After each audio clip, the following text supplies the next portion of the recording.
परसोडी में नाबालिग लड़की की हत्या मामले का पुलिस ने किया खुलासा। आरोपी को किया गिरफ्तार। परसोडी थाना क्षेत्र अंतर्गत सिपुडरा स्थित राजकीय मध्य विद्यालय परिसर में 9 मई को एक नाबालिग किशोरी लड़की का शव मिलने से पूरे इलाके में सनसनी फैल गई थी।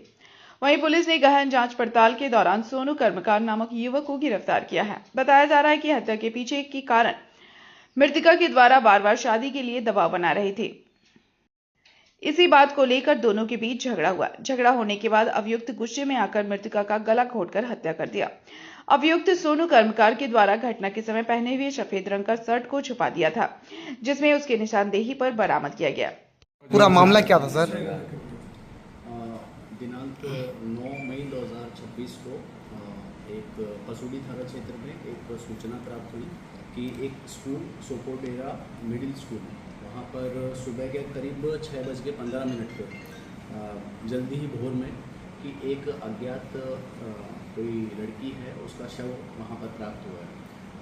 जब उसको सूचना मिलने के बाद में थाना प्रभारी और टीम द्वारा त्वरित रूप से वहाँ पर पहुँचा गया और देखा गया, मामले को सत्यापित किया गया, तो वहाँ पर इस घटना को सत्य पाया गया। सत्य पाने के क्रम में कि घटना का क्या कारण था, किसके द्वारा इस घटना को अंजाम दिया गया, इसकी जांच के लिए बहुत सारी टीमें, हमारे डीएसपी साहब, थाना प्रभारी पहले से मौजूद थे, हमारे द्वारा भी पीओ को विज़िट किया गया, डॉग स्क्वाड भी वहाँ पर मौजूद था। इसके साथ में एफएसएल की टीम ने भी वहाँ से साक्ष्य जुटाए और इन सब चीज़ों के द्वारा एक कोऑर्डिनेटेड और एक गंभीर प्रयास किया गया, क्योंकि ये बहुत ही दुखद घटना थी। और इसमें पता चला कि एक कोई लड़का है जो इस लड़की के साथ में पहले से ही संपर्क में था, जो बिरसा नगर का रहने वाला है, और उसका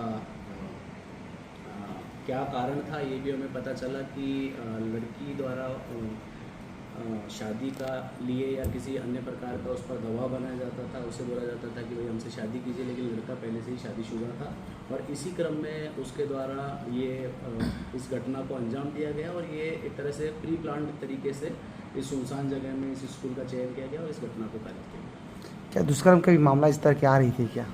जी, दुष्कर्म का भी मामला इस तरह की?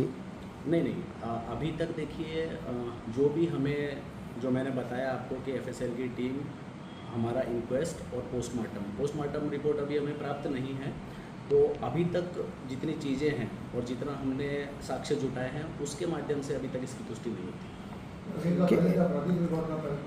नहीं, आपराधिक रिकॉर्ड इसका नहीं है।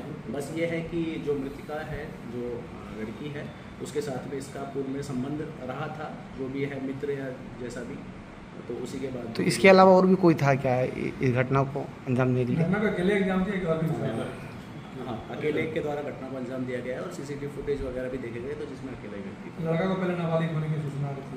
हाँ, नाबालिग होने की सूचना आ रही थी, लेकिन जैसा कि डीएसपी साहब, इंस्पेक्टर साहब और सब लोगों द्वारा जब देखा गया, उसका शैक्षणिक रिकॉर्ड देखा गया, उसका आधार कार्ड वगैरह, आधार कार्ड पर ज़्यादा भरोसा नहीं किया जा सकता, तो इसलिए शैक्षणिक रिकॉर्ड देखा गया, तो उसमें पता चला कि 2001 या उस समय का उसका डेट ऑफ बर्थ है, तो वो बालिग है।